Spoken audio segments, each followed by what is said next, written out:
Después de consultar con los pocos líderes del día 27 disponibles en ese momento, el presidente de la Unión Europea informó al ministro de Guerra alemán en un escrito fechado el 4 de agosto de 1914 que los adventistas del séptimo día alistados servirían el sábado en defensa de su país.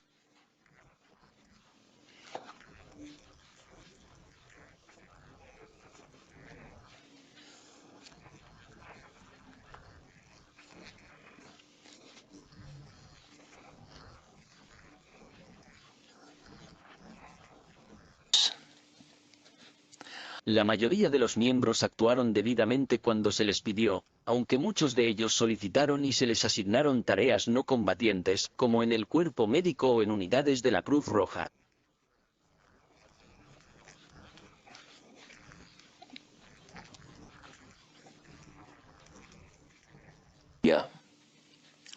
Muchos se declararon objetores de conciencia y, en algunos casos, sufrieron duros tratos por hacerlo.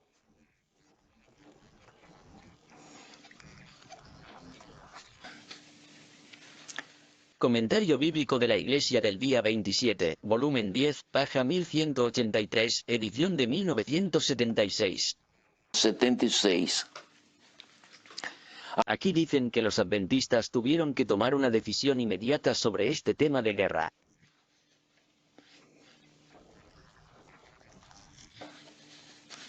No, no tuvieron que tomar ninguna decisión sobre el tema de la guerra. La decisión de la denominación quedó firmemente establecida desde el principio, es decir, una posición en contra de la participación en la guerra.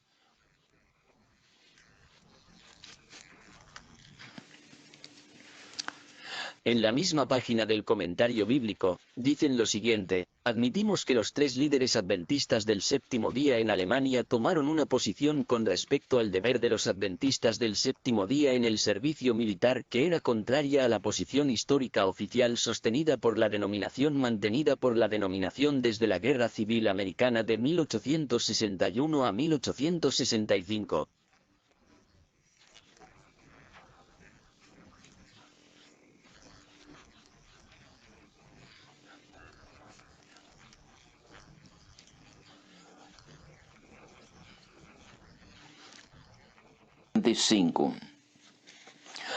Notemos que admiten que los líderes de Alemania tomaron una posición contraria a la posición histórica oficial mantenida por la denominación.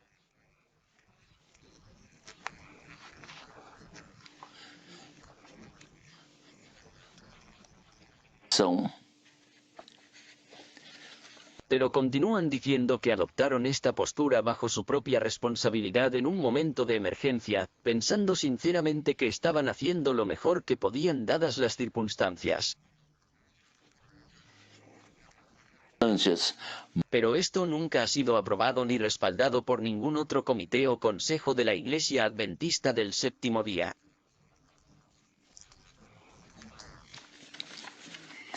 En el mismo libro, página 1183, del Comentario Bíblico Adventista del Séptimo Día. La enciclopedia dice que la posición adoptada por los tres líderes, que era contraria a la posición oficial e histórica, nunca ha sido aprobada ni respaldada por ningún otro comité o concilio de la Iglesia.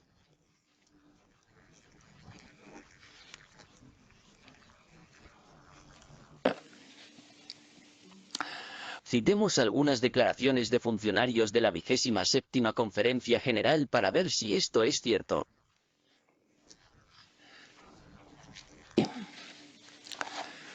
Tengo aquí una copia de la carta del Elder Cristiano.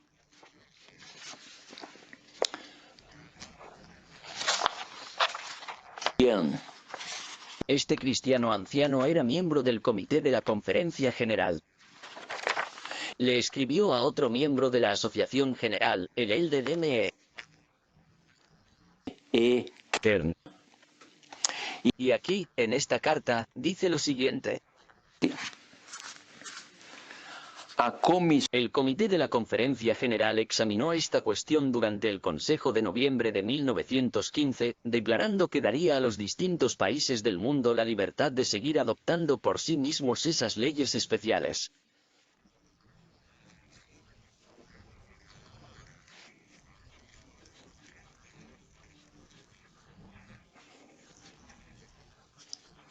militares. Sobre el tema del servicio militar y el porte de armas, nosotros, los delegados de la Asociación Reinen de Sima, estamos totalmente de acuerdo con el punto de vista bíblico de nuestros dirigentes.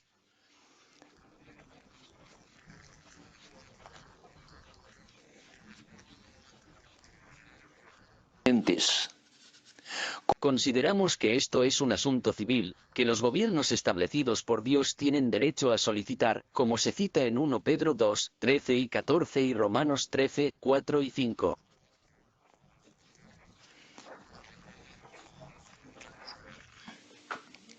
Al preguntar a los hermanos dirigentes, el Comité de la Asociación General declaró en el Concilio Otonal de noviembre de 1915 que daba libertad a los diversos países del mundo para adaptarse a esas leyes civiles específicas en el futuro como lo habían hecho en el pasado.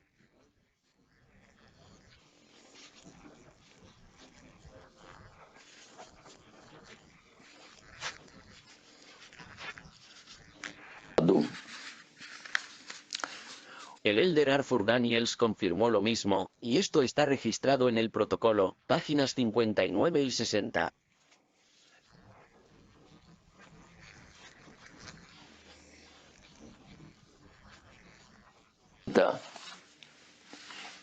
Dice lo siguiente: tan pronto como estalló la guerra en Europa, estudiamos cuidadosamente este tema en América del Norte.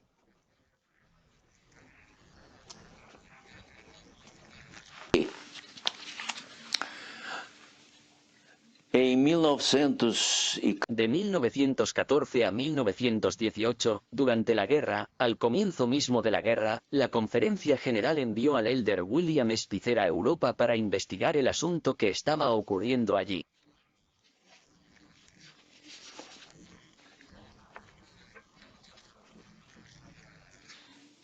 Y revisó los acontecimientos, y cuando se reunieron, la comisión se reunió y el elder Daniels dice que tan pronto como estalló la guerra en Europa, estudiamos cuidadosamente este asunto en América del Norte.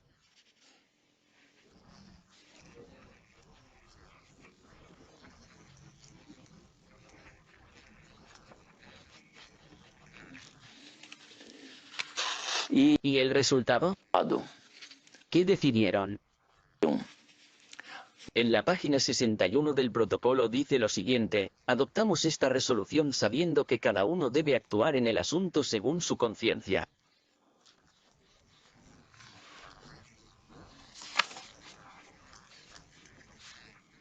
En las páginas 62 y 63 leí lo siguiente: por lo tanto, hubo algunos hermanos que tenían el espíritu de amor por su país y fueron al frente y lucharon.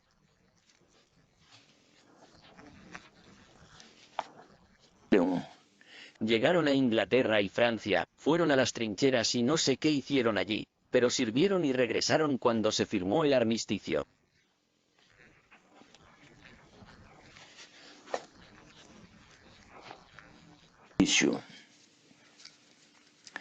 ¿Cuál fue nuestra actitud hacia nuestros hermanos en cuanto a las diferentes formas de proceder? Dijimos que no queremos ser conscientes de los demás. Definimos nuestra actitud declarándonos no combatientes. No vimos la necesidad de ir a la guerra. Deploramos la guerra y estamos en contra de ella. Sin embargo, debemos conceder a cada ciudadano el privilegio de adoptar una actitud acorde con su conciencia hacia el gobierno.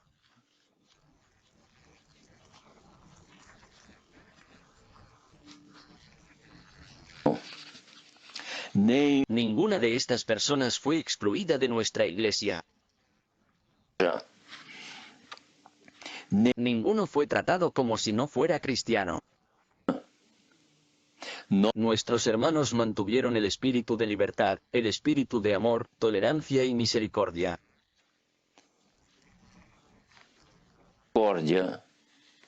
Sentimos que no podíamos ponernos entre la conciencia de la persona y la iglesia.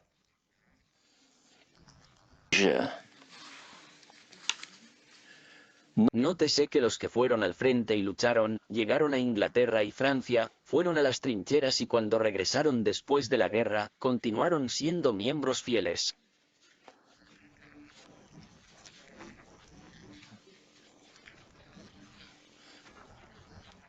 Ignos. Ninguna de estas personas fue excluida de la iglesia. Érase una vez quien estaba excluido. Los que fueron a la guerra, como mencionamos en el caso de Enoch Wright.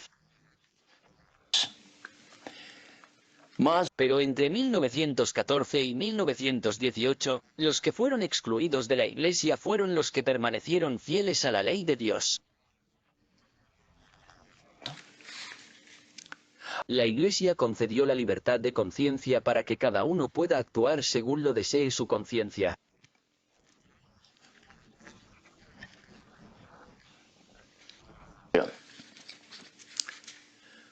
¿Cómo considera Dios la libertad de conciencia para transgredir su ley? Leamos algunos testimonios de pluma inspirada.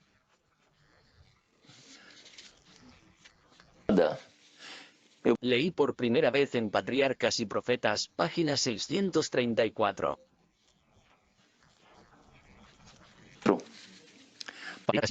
Patriarcas y Profetas, Pag. 34. Dios no dio a los hombres libertad para apartarse de sus mandamientos.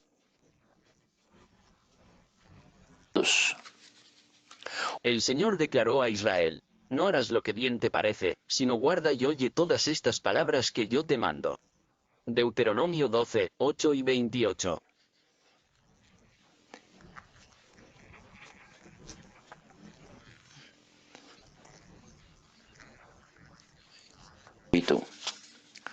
Al decidir el camino a seguir en nuestras acciones, no debemos preguntarnos si podemos ver que de ello resultará el mal, sino si está de acuerdo con la voluntad de Dios.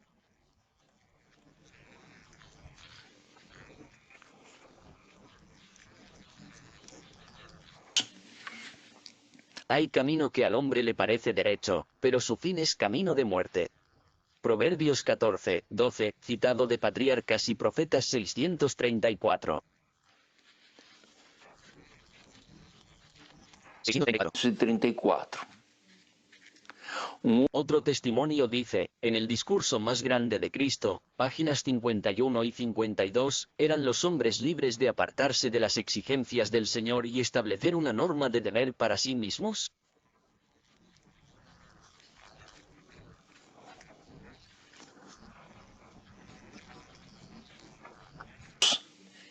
¿Y habría una variación de normas para adaptarse a los distintos espíritus? Y el gobierno sería arrebatado de las manos de Dios. La voluntad del hombre se volvería suprema, y la voluntad elevada y santa de Dios, su designio de amor hacia sus criaturas, serían deshonradas y respetadas.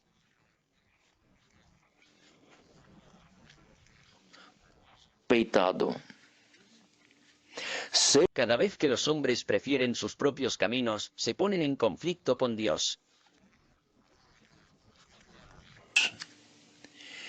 No tendrán lugar en el reino de los cielos, ya que están en guerra contra sus mismos principios.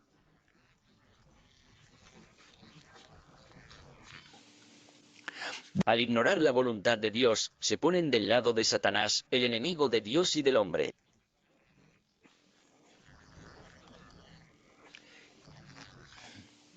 El mayor discurso de Cristo, páginas 51 y 52. 2.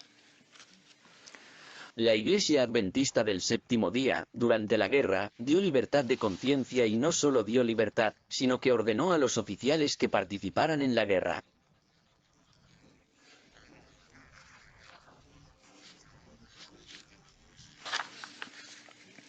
En agosto de 1914, el secretario de la División Europea distribuyó una circular que vamos a leer.